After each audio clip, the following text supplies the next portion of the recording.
अस्सलाम वालेकुम जी, इशफाक सत्ती आपके सामने मौजूद है और इस वक्त जो सूरत हाल जो सिचुएशन डेवलप हो रही है उससे मुतालिक मैं आपको आगाह करना चाह रहा था। लगता ये है कि वर्ल्ड वॉर 3 स्टार्ट होने जा रही है। अल्लाह ना करे अगर ऐसा हो, और ऐसा क्यों होगा? क्योंकि मशरिक वस्ता की जो सूरत हाल है, एक हमेशा से हम कहते थे कि इट वाज़ लाइक एक टिकिंग बॉम्ब है, और यहाँ पर किसी भी तरह का इक़दाम या किसी भी दूसरे फरीक की शमूलियत इस सूरत हाल को ख़राब कर सकती है। अच्छा,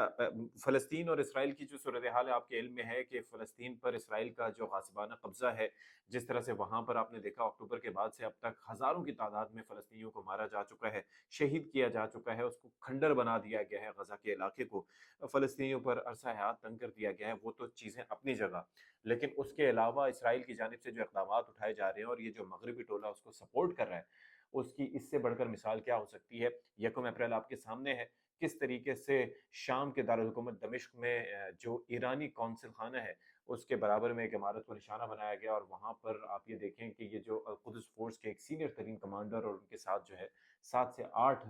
सीनियर आला फ़ौजी अफ़सरान उसमें मारे गए। तो ये एंटिसिपेट किया जा रहा था कि ईरान की जानिब से जवाबी कार्रवाई की जाएगी, और ईरान ने अब वो जवाबी कार्रवाई कर दी है। मीनवाइल आपने ये भी देखा होगा कि अब से कुछ दिन पहले जो हमास के रहनुमा हैं इस्माइल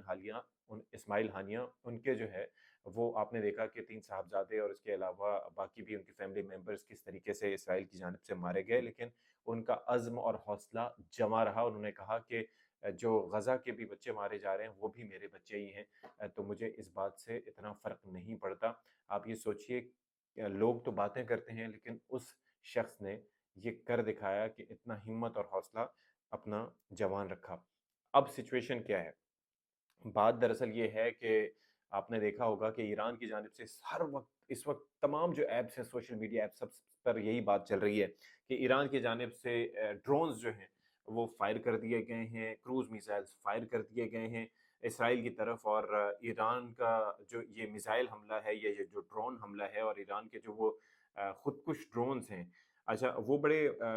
उनके बारे में इंटरेस्टिंग फैक्ट ये है कि आपने ये देखा होगा कि वो ड्रोन्स जाते हैं अपने टारगेट के करीब जाके होवर करते रहते हैं, और उन ड्रोन्स की कामयाबी का इस बात से भी आप अंदाज़ा लगाइए कि वो बेशतर अपने हमलों में कामयाब रहते हैं। अच्छा, वो टारगेट के करीब जाके होवर करते हैं, और उसके बाद जब उन्हें हमला करने का हुक्म मिलता है, तो वो पास जाकर उस पे फट जाते हैं, और यानी कि खुदकुश किस्म के एक तरह के ड्रोन्स हैं। तो अब जो इसराइल का आयरन डोम सिस्टम है, वो तो अपनी जगह तैयार है, लेकिन किस तरीके से वो इस हमले से निपटेगा? क्योंकि इस वक़्त अगर मैं आपको मैप दिखा सकूँ, तो वहाँ पर जो तमाम जो रडार्स हैं, उनकी नज़रें इसी मिसाइल हमले के ऊपर हैं, इसी ड्रोन हमले के ऊपर हैं कि वो ड्रोन्स कब पहुँचेंगे, और इत्तलात ये भी आ रही हैं कि ड्रोन्स पहुँचना शुरू हो गए हैं। अच्छा, ईरान ये कहता है कि ये हम रिटेलिएटरी एक एक्शन ले रहे हैं, और इस ड्रोन या मिसाइल हमले जो हमने क्रूज़ मिसाइल्स मारे हैं, अगर इसराइल उसके जवाब में कार्रवाई नहीं करता, तो फिर मामला यहीं पर रुक जाएगा। लेकिन शुनीद ये है, और कहा ये जा रहा है कि इसराइल रिटेलिएट करेगा। अच्छा, इसराइल की जानिब से अगर मैं थोड़ा-सा आपको सिचुएशन बताऊँ, तो तल अवीव में जो उनका फ़ौजी हेडक्वार्टर है, जिसको मुमकिन तौर पर इस हमले में निशाना बनाया जा रहा है, वो है सिविलियन आबादी से घिरा हुआ। अच्छा, ये आपको पता है कि इसराइल की एक एक हमेशा से पहचान रही है ह्यूमन शील्ड्स को यूज़ करना, तो इस दफ़ा भी उसने ऐसा ही किया है। तो वहाँ पर हमला होगा तो ज़ाहिर है कि शहरी आबादी का भी नुकसान हो सकता है। तो ये जो इसराइली स्ट्रैटेजिस्ट हैं, ये बड़े सोच समझ के काम करते हैं। एक तो चीज़ ये है। दूसरा ये है कि अमेरिका और बर्तानिया इस जंग में कूद चुके हैं, इस एतबार से कि इस वक़्त जिस वक़्त मैं आपसे बात कर रहा हूँ, वो शाम और उर्दन के ऊपर जाके जो ड्रोन्स फायर किए गए हैं या जो मिसाइल्स फायर किए गए हैं, उनको निशाना बना रहे हैं। यानी कि आप सोचिए कि उनके जो फाइटर जेट्स हैं, उनको ये ज़िम्मेदारी सौंपी गई है कि इन मिसाइलों को इसराइल तक पहुँचने से, या इन जो ड्रोन्स हैं, इनको इसराइल तक पहुँचने से रोका जाए, क्योंकि कहा ये जा रहा था कि इस अमल में खासे घंटे लग सकते हैं। एक तो ये।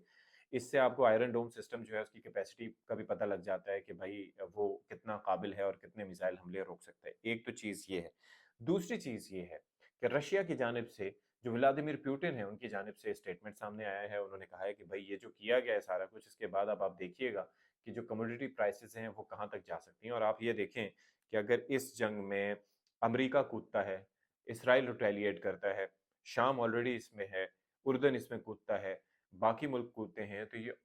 आलमी जंग अज़ीम अल्टीमेटली ये बन जाएगी। اور پھر چونکہ امریکہ کی بات کر لیں یا رشیا کی بات کر لیں یا پھر ایون اسرائیل کی بات کر لیں، یہ ایٹمی طاقتیں ہیں، تو یہ پھر آپ کو پتہ ہے کہ پوری دنیا اس کی لپیٹ میں آ سکتی ہے۔ اور آپ یہ دیکھ لیں کہ پہلے ہی جو روس اور یوکرین کی جنگ چل رہی ہے، اس کی وجہ سے جو کموڈٹی پرائسز ہیں، کیا حشر ہے ان کا، اور یہ جو حملہ ہے اس کے بعد جو آئل پرائسز ہے کہاں جا سکتی ہیں، یہ تو ایک آگے آنے والے ایک آفٹر ایفیکٹس ہیں جس سے ابھی سے ہول اٹھنا شروع ہو گئے ہیں۔ دوسری چیز کیا ہے؟ دوسری چیز یہ ہے کہ اسرائیل کی جانب سے کیا کیا گیا ہے؟ اچھا، جس طریقے سے امریکہ کے پاس آپ کو پتا ہے کہ امریکی صدر کے پاس ایک طیارہ ہے ایئر فورس ون،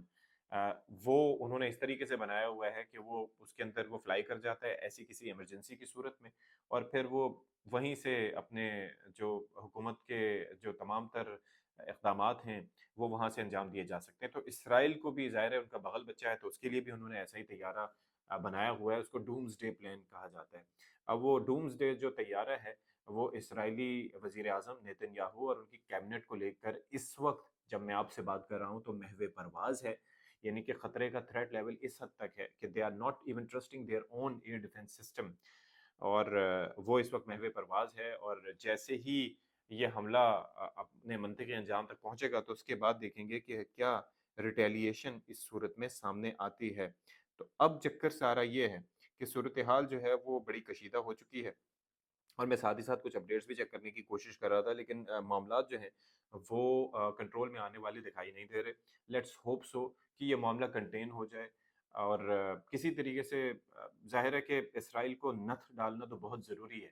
لیکن کسی طریقے سے جو عالمی امن ہے وہ برباد نہ ہو۔ ہم تو یہاں پر دور بیٹھے بھی فور نو ریزن سفر کر ہی رہے ہوتے ہیں، ظاہر ہے کہ جو بھی اس کا فائنینشیل کرنچ ہوتا ہے وہ تھرڈ ورلڈ کنٹریز زیادہ برداشت کرتے ہیں، اور پاکستان تو آلریڈی آپ کو پتہ ہے کہ اس کی معیشت اس وقت وینٹیلیٹر پہ ہے۔